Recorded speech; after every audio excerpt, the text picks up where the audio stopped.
Oke, bismillahirrahmanirrahim. Assalamualaikum warahmatullahi wabarakatuh. Innal hamdalillah nahmaduhu wa nasta'inuhu wa nastaghfiruh wa na'udzu billahi min sururi anfusina wa min sayyiati a'malina may yahdihillahu fala mudhillalah wa may yudlilhu fala hadiyalah. Asyhadu an la ilaha illallah wahdahu la syarikalah wa asyhadu anna Muhammadan abduhu wa rasuluhu la nabiyya wa la rasula ba'da amma ba'du.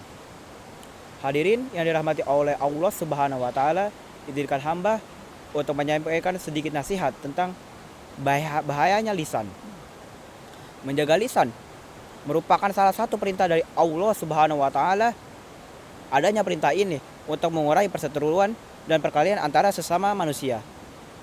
Adanya perkataan yang dapat menyakiti orang lain akan membuat seseorang tidak memperoleh ridho dan berkah dari Allah Subhanahu wa taala.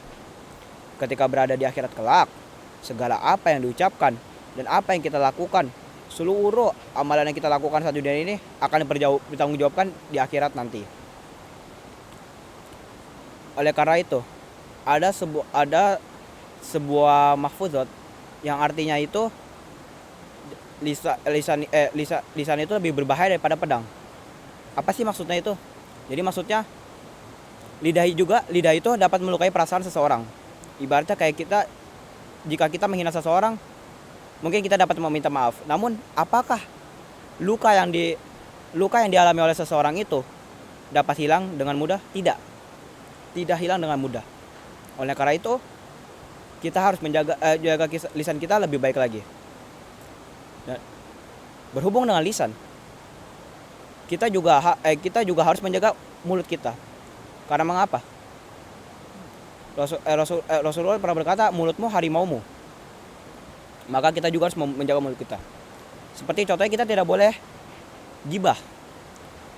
Ada an Abi Hurairah radhiyallahu anhu an Rasulullah sallallahu alaihi wasallam qala iyyakum wa dzanna fa inna dzanna akdzabul hadis.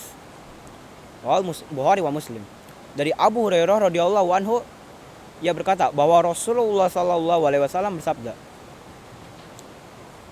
jauhilah oleh kalian berprasangka buruk, karena sesungguhnya berprasangka buruk adalah sedusta-dustanya ucapan.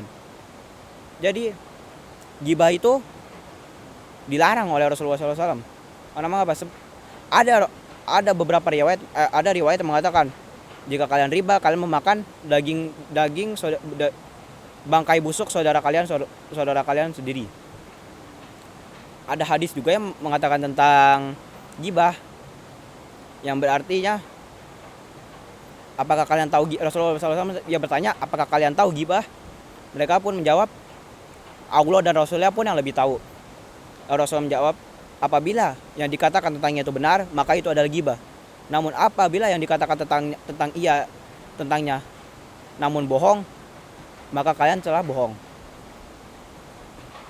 Dalam hadis yang disenatkan oleh Abu Hurairah dari Abu Hurairah, Rasulullah SAW pernah bersabda untuk memerintahkan orang-orang yang beriman agar senantiasa berkata baik atau menjaga lisannya diam.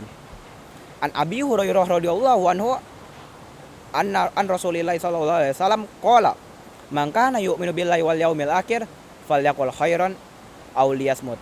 Wa man kana yu'minu billahi wal yaumil akhir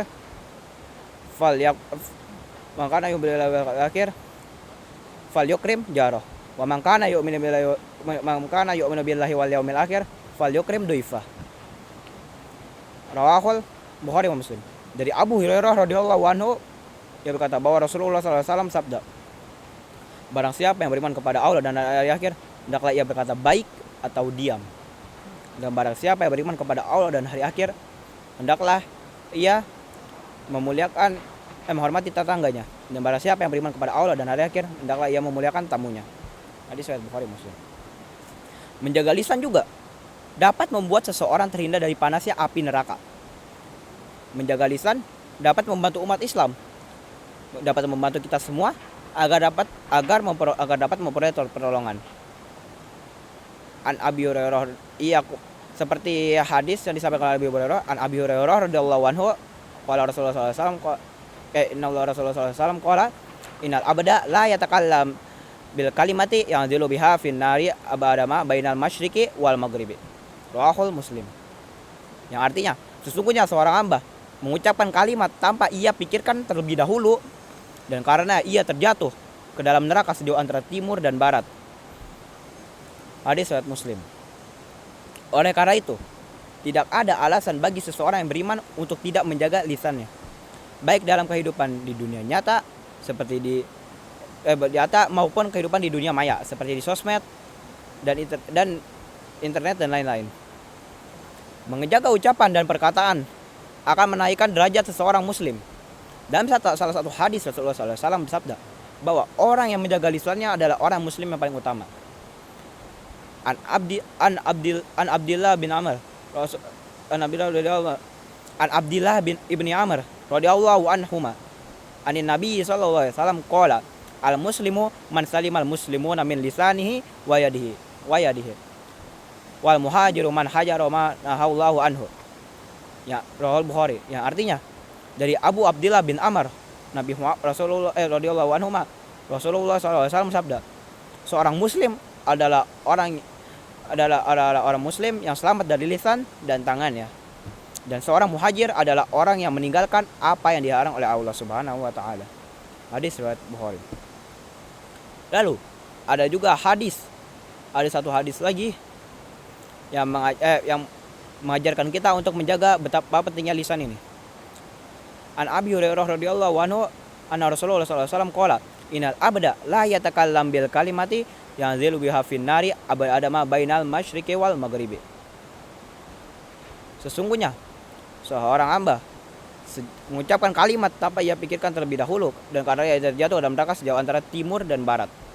Hadis di atas menerangkan bahwa jika seseorang berbicara tanpa memikirkan apa yang hendak ia katakan, ia akan terjumus ke dalam neraka. Makanya para hadirin sekalian, untuk menghindari hal ini, umat Islam tentunya diajarkan untuk senantiasa menjaga lisannya agar terhindar dari api neraka. Bagaimana salah satu cara menjaga lisan adalah berpuasa. Karena berpuasa menjaga kita dari hawa nafsu kita, menjaga kita dari perbuatan buruk dan hawa nafsu kita. Oleh karena itu, para hadirin yang dirahmati oleh Allah, jagalah lisan kita, karena kita tidak tahu apa yang akan terjadi di akhirat nanti dan apa yang akan kita pertanggungjawabkan di alam barzah nanti. Hadza, mungkin ini yang hanya dapat ana sampaikan. Kurang lebihnya ana minta maaf. Hadza wa sallallahu ala nabiyyina wa Muhammadin wa ala alihi wa sahbihi. Assalamualaikum warahmatullahi wabarakatuh.